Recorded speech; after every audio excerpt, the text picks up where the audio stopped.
Damn it. ఏంటిటా కుండబద్దలు కొడతా అత్త.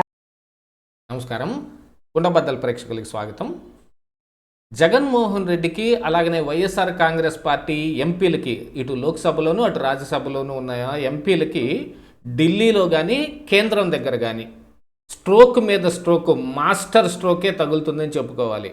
ఆ దెబ్బకి మరి 1,00,00,000 సంతకాలు సేకరించి గవర్నర్ గారిని కలిసే ఆ కార్యక్రమాన్ని క్యాన్సిల్ చేసుకుందామా అనే రూపంలో ఇప్పుడు జగన్మోహన్ రెడ్డి ఆలోచిస్తున్నాడు అనే వార్తలు కూడా కొంత బయటకు వస్తూ ఉన్నాయి.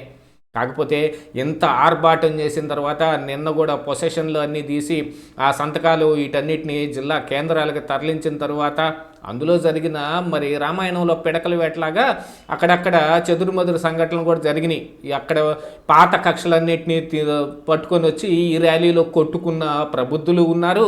అసలు జనాన్ని ఆకర్షించి మనం వెనుకిడత రావాలి అని అంటే మనం రికార్డింగ్ డ్యాన్స్ పెడితే భలే ఉంటుందని చెప్పి రికార్డింగ్ డ్యాన్సులు వేసుకుంటూ దారిలెమ్మట వెళ్ళిన వాళ్ళు కొంతమంది ఉన్నారు. ఇలాంటి రచ్చ రంబోల కార్యక్రమాలు అన్నీ చేసిన తర్వాత ఇప్పుడు క్యాన్సిల్ చేసుకుంటే మరి అది ఏ విధంగా ఉంటుంది అని జగన్మోహన్ రెడ్డి తర్జన పడుతున్నట్టుగా కూడా సమాచారం వస్తుంది. అసలు జగన్మోహన్ రెడ్డి కానీ వైసీపీ ఎంపీలకు కానీ ఢిల్లీలో జరిగిన ఆ పరాభవం ఏమిటి, అసలు వాళ్ళకి తగిలిన మాస్టర్ స్ట్రోక్ ఏమిటి అనేది ఈ వీడియోలో పూర్తిగా మీకు వివరించే ప్రయత్నం చేస్తాను. పీపీపీ మోడల్ మీద జగన్మోహన్ రెడ్డి అసలు ఈ విధానం ఎందుకు ఎంచుకున్నానా అని తానే తర్జన పడుతున్నట్టుగా కూడా వార్తలు వస్తున్నాయి. ఆ విషయం కూడా ప్రస్ఫుటంగా మీకు అర్థమయ్యే విధంగా వివరించే ప్రయత్నం చేస్తాను. వీడియో నచ్చితే కనుక ఖచ్చితంగా లైక్ చేయండి, ఇంకా 10 మందికి షేర్ చేయండి. మెడికల్ కాలేజీలని పీపీపీ విధానంలో నిర్మించడం కోసం ఇప్పుడు కూటమి ప్రభుత్వం, ఎస్పెషల్లీ ఆంధ్రప్రదేశ్ రాష్ట్రంలో చంద్రబాబు నేతృత్వంలో ఉన్న కూటమి ప్రభుత్వం తీసుకున్న నిర్ణయాన్ని వ్యతిరేకిస్తూ పీపీపీ పద్ధతి అని అంటే ప్రైవేటైజేషన్ చేయడమే అని ఒక బాటమ్ లైన్ తీర్మానం చేసేసి జగన్మోహన్ రెడ్డి 1,00,00,000 సంతకాల సేకరణ కార్యక్రమం చేపట్టాడు. దీంతో పాటుగా మరి ఇప్పుడు పార్లమెంటు జరుగుతున్న సందర్భాన్ని కూడా వాడుకొని అక్కడ ఉన్న ఎంపీలందరూ కలిసి ఒకసారి నిర్మలా సీతారామన్ని కలవటానికి వెళ్తే ఆడ జరిగిన పరాభవం మనం గతంలోనే కొండబద్దలో ఒక వీడియో పెట్టాం. చూడని వాళ్ళు ఎవరైనా ఉంటే కనుక ఆ లింకుని కింద డిస్క్రిప్షన్లో ఇస్తాను, మీరు ఒకసారి దాన్ని కూడా పరిశీలించండి సంపూర్తిగా. అందులో జరిగిన కూలంకషంగా వివరాలన్నీ వివరించడం జరిగింది. ఇప్పుడు అవన్నీ చెబుతా కూర్చుంటే వీడియోకి లెంత్ ఎక్కువైపోతుంది, అందుకోసమని కింద డిస్క్రిప్షన్లో ఉంటుంది, ఒకసారి చూడండి. ఇక నిర్మలా సీతారామన్ దగ్గర అలాంటి పరాభవం జరిగితే దీంతో పాటుగా ఇప్పుడు మరి పార్లమెంటు ముందు ప్లకార్డులు పట్టుకొని ఈ ఎంపీలందరూ కలిసి ఒక ప్రదర్శన చేసి ఆ తరువాత బీజేపీలో 2nd పొజిషన్లో ఉన్న మరి హోంమంత్రి అమిత్ షాని కలవటానికి అపాయింట్మెంట్ కోసం ఒక బీజేపీ ఎంపీ దగ్గరికి వెళ్ళారనేది ఢిల్లీ వార్త ఒకటి కూడా బయటకు పొక్కింది. ఆ ఎంపీ గారు మాట్లాడిన మాటలకి వీళ్ళందరికీ ఫిలమెంట్లు కొట్టేసినాయట. ఏమిటి అనంటే పీపీపీ విధానం అనంటే అది ప్రైవేటైజేషన్ కాదు అని గతంలోనే నిర్మలా సీతారామన్ వివరించింది. దాంట్లో కూడా వైవి సుబ్బారెడ్డి చెప్పింది కూడా మనం విన్నాం. కాకపోతే ఇప్పుడు వెళ్ళి మరి ఈ పీపీపీ పద్ధతి అంటే ప్రైవేటైజేషనే అని ఖచ్చితంగా చెప్పటం కోసం మరి అది కేంద్ర హోంమంత్రి అమిత్ షా కూడా వివరించడానికి అపాయింట్మెంట్ కోసం వెళ్తే అసలు జగన్మోహన్ రెడ్డి పీపీపీ విధానంలోనే నడుస్తున్నాడు కదా, మరి మీరు ఇప్పుడు దీన్ని వ్యతిరేకిస్తూ దీన్ని ప్రైవేటైజేషన్ ఎలా అంటారు అని ఆ ఎంపీ ప్రశ్నిస్తే వీళ్ళ దగ్గర సమాధానం లేదట. మరి అమిత్ షా అపాయింట్మెంట్ దొరుకుతుందో, దాదాపుగా దొరకదు అని అంటున్నారు, దొరుకుతుందో లేదో తెలియదు. కానీ ఆ ఎంపీ దగ్గర కూడా వీళ్ళకి పరాభవం ఎదురైంది. ఎందుకంటే ఏ బెంగళూరులో అయితే జగన్మోహన్ రెడ్డి ఉన్నాడో, ఏ హైదరాబాద్కి అయితే జగన్మోహన్ రెడ్డి వెళ్తూ ఉన్నాడో, ఏ ఆంధ్రప్రదేశ్ రాష్ట్రానికైతే ఆ జగన్మోహన్ రెడ్డి తిరుగుతూ ఉన్నాడో, ఏ ఫ్లైట్లో తిరుగుతూ ఏ ఎయిర్పోర్ట్లో దిగుతున్నాడో ఆ ఎయిర్పోర్ట్లు మొత్తం పీపీపీ విధానంలోనే కదండి కట్టింది, ఆ పీపీపీలోనే ఉన్నాయి ఇప్పుడు. మరి అలాంటిది ఇప్పుడు జగన్మోహన్ రెడ్డి ఆ పీపీపీ విధానాన్ని ప్రైవేటైజేషన్ ఎలా అంటాడు? ఇప్పుడు ఆ ఎయిర్పోర్ట్లన్నీ ప్రైవేటైజేషన్ అయిపోయాయా అని అర్థమా అని ప్రశ్నిస్తే వీళ్ళ దగ్గర సమాధానం లేదు.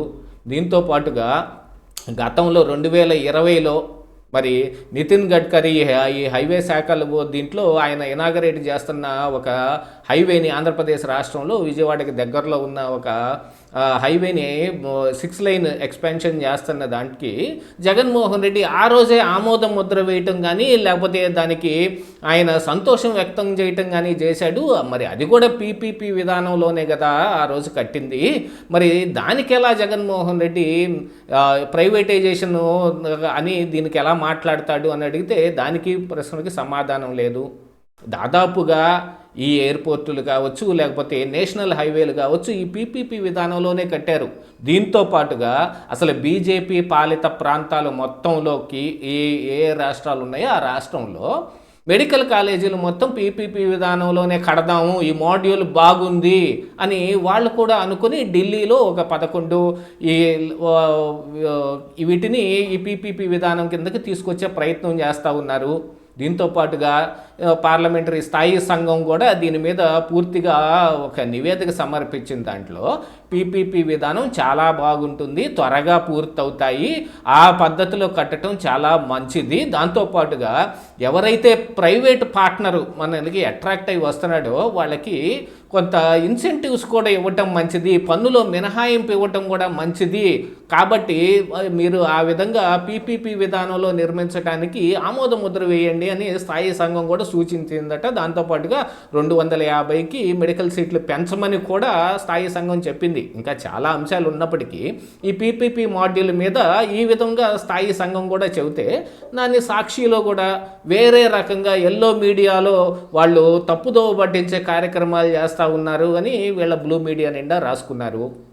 దీంతో పాటుగా ఇంకా జగన్మోహన్ రెడ్డి ఇప్పుడు ఏదైతే పీపీపీ విధానాన్ని ప్రైవేటైజేషన్ చేయటం అని బయటకు చెబుతూ ఉన్నాడో లోపల ఆయనకి కనీసం అవగాహన ఉందా లేదా, బయటికి మరి ప్రజల కోసం అంటే ఏదైనా చెయ్యొచ్చు చెప్పొచ్చు, కానీ ఒరిజినల్గా జగన్మోహన్ రెడ్డికి ఉన్న అవకాశం దాని పట్ల ఉన్న అవగాహన ఏమిటి అని అంటే దానికి కూడా ఏం చెప్పలేకపోయారు అనేది ఢిల్లీ వర్గాల నుంచి వినిపిస్తోంది.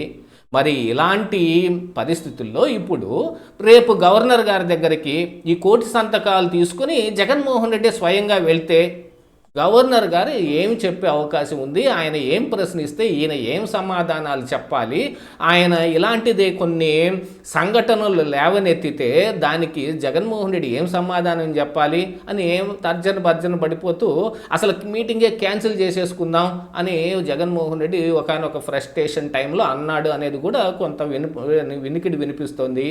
వీటన్నిటి విధానాన్ని చూసుకుంటే గతంలో తన తండ్రే అసలు హైదరాబాదు రాజీవ్ గాంధీ ఎయిర్పోర్టుని ఈ పీపీపీ విధానంలోనే జిఎంఆర్ ద్వారా కట్టడానికి ఆమోద ముద్ర వేశాడు. తన తండ్రి చేసిన పనినే ఇప్పుడు జగన్మోహన్ రెడ్డి కూడా వ్యతిరేకిస్తూ ఉన్నాడా అని ప్రశ్నించే వాళ్ళు కూడా కొంతమంది తయారయ్యారు.